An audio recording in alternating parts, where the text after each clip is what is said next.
नमस्कार, देशोन्नतीमध्ये मी साक्षी आपलं स्वागत करते। बघूया प्रदेशच्या आजच्या टॉप 10 बातम्या। ठाकरे गटातील नेते तथा आमदार भास्कर जाधव हे नाराज असल्याच्या चर्चांना उधाण आले आहे। त्यातच एका भाषणावेळी भास्कर जाधव यांनी निवृत्तीचे संकेत दिले होते। तसेच त्यांनी ठाकरेंच्या शिवसेनेत डावललं जात असल्याची भावनाही व्यक्त केली होती। मला क्षमतेप्रमाणे संधी दिली जात नाही असे भास्कर जाधव यांनी म्हटले होते। यानंतर राजकीय वर्तुळात चर्चा रंगू लागल्या। आता भास्कर जाधव यांनी या सर्व चर्चांवर स्पष्टीकरण दिले आहे। मी नाराज नाही, ज्या गोष्टी माझ्या मनात नाही त्याबद्दल मी खुलासाही करत नाही असे भास्कर जाधव म्हणाले आहेत। आटपाडी येथून एक अतिशय धक्कादायक घटना समोर आली आहे। एका मुख्याध्यापक पित्याने मुलीला मारहाण करून तिचा खून केलाय।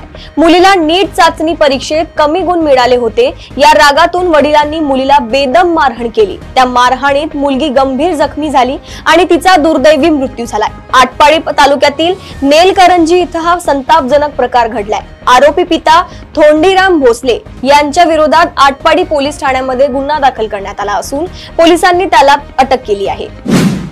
दुष्काळी जिल्हा म्हणून ओळखला जाणाऱ्या बीड जिल्ह्यात कधी कोरड्या तर कधी ओल्या दुष्काळाचा सामना शेतकऱ्यांना करावा लागतो। मात्र बीडच्या शेतकऱ्यांना पारंपरिक शेतीला फाटा देत आपल्या शेतात कागदी लिंबू या फळ पिकाची लागवड करून एक आगळा वेगळा प्रयोग केला आहे। या शेतकऱ्यांना 2 हेक्टर क्षेत्रावर 550 झाडांची लागवड केली आहे। कागदी लिंबांच्या उत्पादनातून त्यांना वर्षाला 20 ते 22 लाखांचा उत्पादन मिळतो।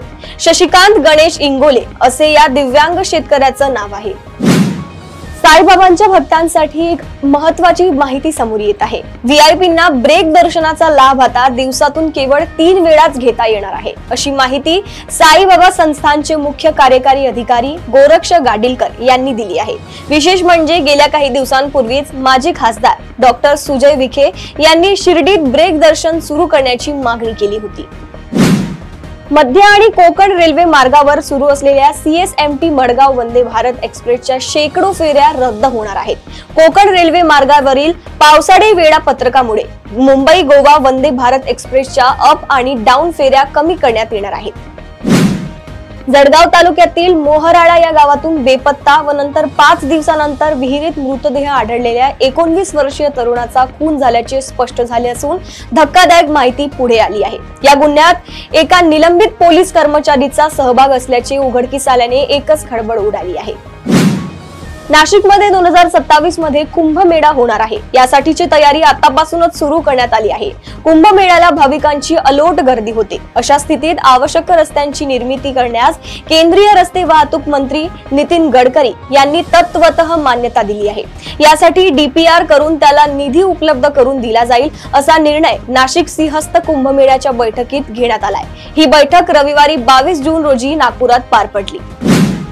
नवी दिल्लीच्या इंदिरा गांधी आंतरराष्ट्रीय विमानतळाच्या 4 पैकी एका धावपट्टीच्या देखभाल दुरुस्तीचे काम सुरू करण्यात आल्याने नाशिक दिल्ली विमान सेवेत कपात करण्यात आली आहे। आठवड्याचे 7ही दिवस सुरू असलेली ही सेवा आता 3च दिवस उपलब्ध राहणार आहे। त्यामुळे प्रवाशांची गैरसोय होण्याची चिन्हे आहेत।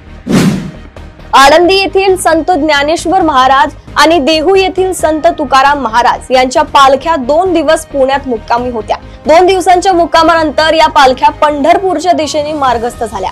पुणे पोलिसांनी यंदा पालखी सोहळ्यातील गर्दी मोजण्यासाठी कृत्रिम बुद्धिमत्ता म्हणजे AI तंत्रज्ञानाचा वापर केला।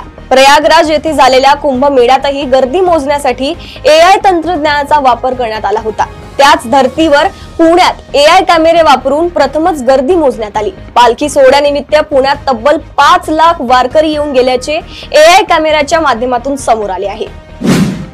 चंद्रपूर जिल्ह्यातील सुपुत्र प्रणय जितेंद्र जनबंधू यांनी आपल्या अथक मेहनतीच्या जोरावर भारतीय वायुसेनेत फ्लाइंग ऑफिसर या मानाच्या पदासाठी यशस्वी निवड होऊन चंद्रपूरच्या शिरपेचात मानाचा तुरा खोवला आहे। त्यांच्या या उल्लेखनीय कामगिरीमुळे जिल्ह्यात सर्व स्तरातून त्यांचे कौतुक होत आहे। प्रदेशातील अशाच टॉप 10 बातम्या जाणून घेण्यासाठी बघत रहा देशोन्नती। नमस्कार।